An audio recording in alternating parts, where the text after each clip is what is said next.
Gandang araw po sa lahat ng ating mga kababayan.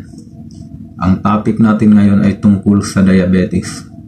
Ang ating katawan ay nangangailangan ng glucose para ito ay magkaroon ng lakas.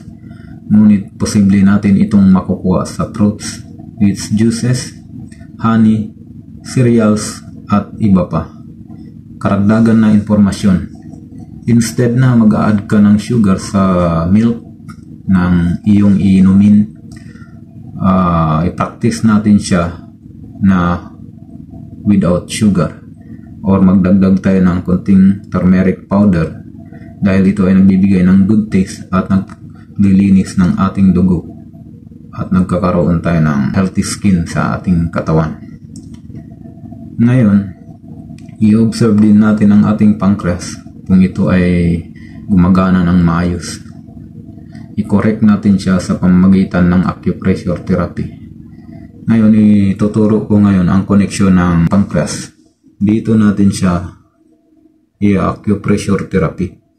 Ito ay duration nito 30 seconds to 1 minute bawat kamay, depende sa healthy ng ating pancreas.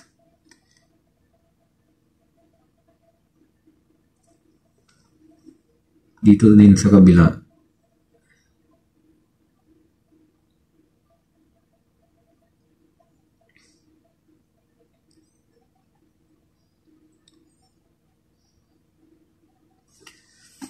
Tapos yan, ang ating pancreas kasi ay nagkocontrol ng digestion of sugar in the body and digestive juices. Kapag ang ating pancreas ay underworking o hindi gumagana, ito ay nagkakaroon tayo ng diabetes. Kapag ang ating pancreas naman ay overworking, ito ay nagkakaroon tayo ng low BP, dizziness, even to alcoholism through hypoglycemia. Halimbawa dyan ang shortage sa sugar. At ngayon ay ituturo natin kung paano natin gagawin ang gamot para sa panlunas sa ating diabetes. Ngayon ay gagawin na natin ang gamot para sa diabetes. Unang-una, kukuha lang tayo ng 2 lady's finger or tinatawag nila na okra. Ito ay tapos ko nang nalinis na ano ko na siya, piniprepare ko lang para ibabad ko ngayon. Ngayon, ang unang step natin ay puputulin lang natin yung pinaka puno niya.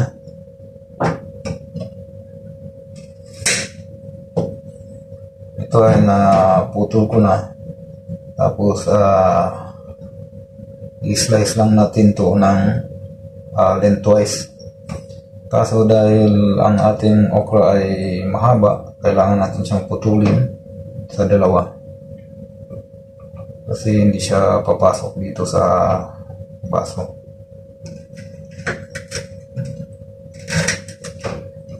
Nakat ko na siya, tapos i-slice lang natin ng lengthwise.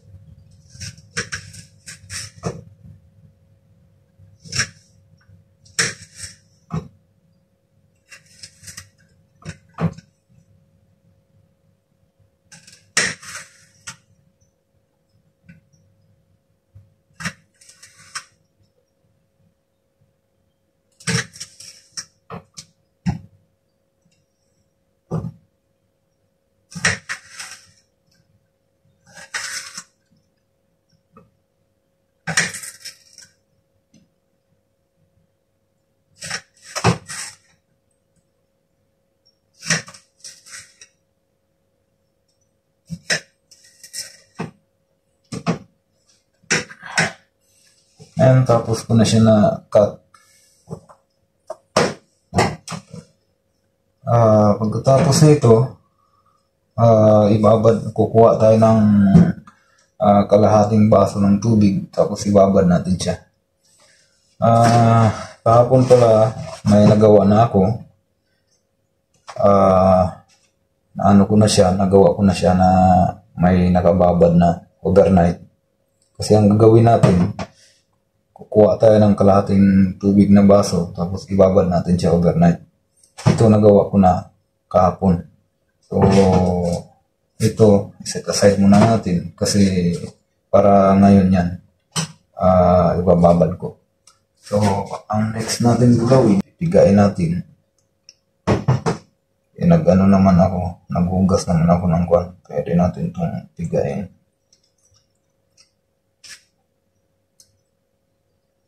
Ganito yung forma niya. Nababad ko na itong overnight. Ito yung forma niya. Pigain lang natin.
Pagkatapos natin mapiga, pwede na natin siyang inumin.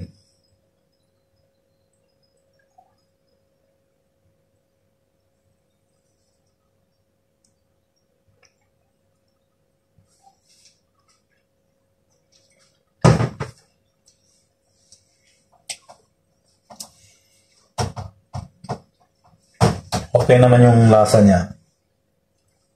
Manibago tayo sa lasa niya kasi medyo may laway-laway siya, pero ganun talaga yung okra. Ngayon, kung madali naman kayong kapitan sa lamig, pwede natin siya pakuluin. Tapos i-cool down lang natin siya. Yung pwede na natin siyang inumin. Iinumin na natin yung tubig. Ngayon,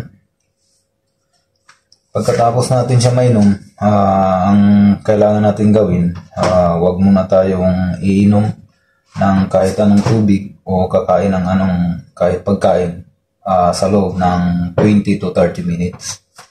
Tapos gagawin natin to sa loob ng 20 to 35 days para magaling tayo sa diabetes. Ito ay napaka-effective kapag masunod lang natin ang ating procedure sa pag-inom nito. Sana yung may mga diabetes, matry nila to at gagawin nila to sa loob ng 20 to 35 days dahil kailangan nito walang putol o hindi kayo mag-jump ng isang araw, ganun. Kailangan tuloy-tuloy ito sa loob ng 20 to 35 days para tuloy-tuloy ang paggamot natin sa ating diabetes. Ganyan lang po at maraming salamat. Ingat po kayo palagi.